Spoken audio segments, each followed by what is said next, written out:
Челябинский лесник раскрыл схемы кражи леса. 2 парня в Анивском районе спасались от медведей на деревьях. Можно сгореть заживо. Лесник из Бурятии рассказал о самых страшных пожарах за его карьеру. Начнем с самого главного на сегодня. 2 парня в Анивском районе спасались от медведей на деревьях. Лесничие не нашли ни хищников, ни их следов. Как стало известно АСТФРУ, сообщение о том, что молодые сахалинцы пошли в лес и наткнулись на косолапых, поступило в оперативные службы 1 сентября в 10 часу вечера. Как рассказали АСТФРУ в агентстве лесного и охотничьего хозяйства Сахалинской области, парни сообщили, что их настолько увлек сбор грибов, что они не успели до темна вернуться домой. Их испугали хищники. Молодые люди вынуждены были залезть на деревья в районе реки Ольховки, недалеко от Тараная. Слезть боятся, оттуда позвонили на 112. В 11 вечера сотрудник лесничества с помощником сняли горе-грибников с дерева и вывели их в Зеленодольск. Там их ждали сотрудники полиции. Парням пришлось рассказать подробности ночного приключения. К слову, хищника возле того дерева не было, как и его следов. Можно сгореть заживо. Лесник из Бурятии рассказал о самых страшных пожарах. За его карьеру могут атаковать и пламя, и дым, и даже люди. О сложностях профессии рассказал один из ИИ опытных представителей. Сергей Суслов, участковый лесничий Иволгинского лесничества специалист, рассказал о своем детстве, самых сложных пожарах и борьбе с черными лесорубами. Его историю опубликовали в Республиканском агентстве лесного хозяйства. Сергей родился в Улан-Удэ, но по семейным обстоятельствам переехал в село Гремячинск. Там и началась его теплая дружба с лесом. Там я пошел в школу, которая сотрудничала с Кикинским лесхозом. Сначала мы помогали лесникам ухаживать за сеянцами сосны, и уже в старших классах участвовали в патрулировании, ходили по лесу и смотрели, чтобы никто не мусорил и не разводил костры. Так лесники прививали нам любовь и бережное отношение к природе, вспоминает Сергей. После он поступил в Бурятский лесотехникум и затем устроился работать мастером леса в Каленовское лесничество Иволгинского лесхоза. Нередко Сергею приходилось сталкиваться с огненной стихией. Один из сложных лесных пожаров он помнит до сих пор. Пожар возник недалеко от села Каленово. Вокруг непроходимая тайга, техника туда пройти не могла, поэтому работали вручную. Тушение осложняла толстая лесная подстилка, которую приходилось очень долго разгребать, чтобы локализовать пожар. Огонь еще перебирался по корням и загорал в другом месте. Больше недели мы сражались с этим пожаром, деревья падали, подвергая группировку опасности. Несмотря на это, нам удалось его ликвидировать, рассказывает Сергей. Зачастую лесникам приходится видеть такие страшные явления, как верховой пожар.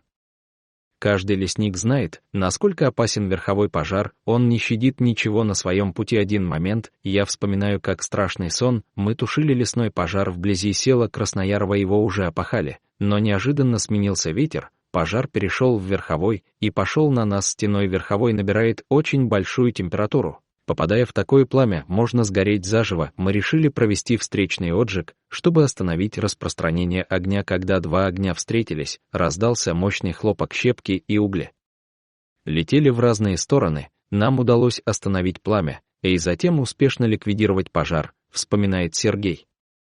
Позже он перешел работать в Иволгинское лесничество участковым лесничим.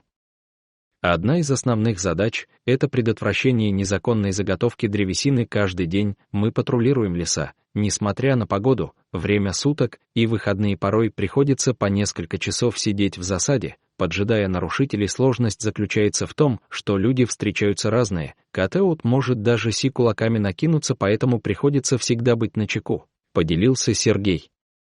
Вот уже 26 лет Сергей Суслов стоит на страже зеленых богатств Иволгинского района, и, как признается герой, эта работа всегда была ему по душе.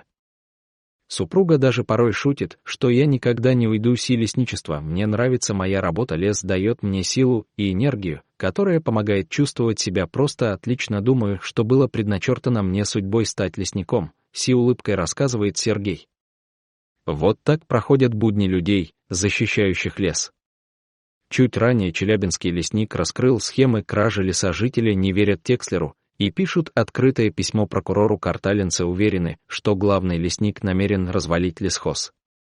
На юге Челябинской области назревает конфликт между местными жителями и Карталинским лесхозом дословно из-за алчности руководителя и беспринципности инспектора местного лесничества. Более 500 негазифицированных частных домов района вполне могут остаться без отопления в предстоящую зиму. Кроме того, жителям Варны под угрозами уголовного преследования запрещают собирать даже бесплатный валежник, по всей вероятности, вынуждая приобретать дрова у родственников инспектора лесхоза.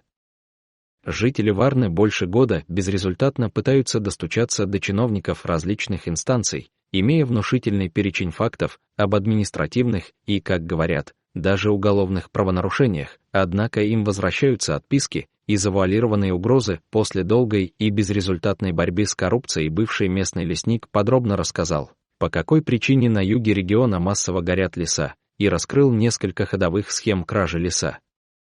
Он обратился за помощью напрямую к Текслеру, однако тот отправил с проверкой чиновника, который все эти годы футболил. Все обращения жителей не верят в эффективность работы команды губернатора и готовят открытое письмо прокурору Челябинской области с требованием тщательно разобраться в ситуации.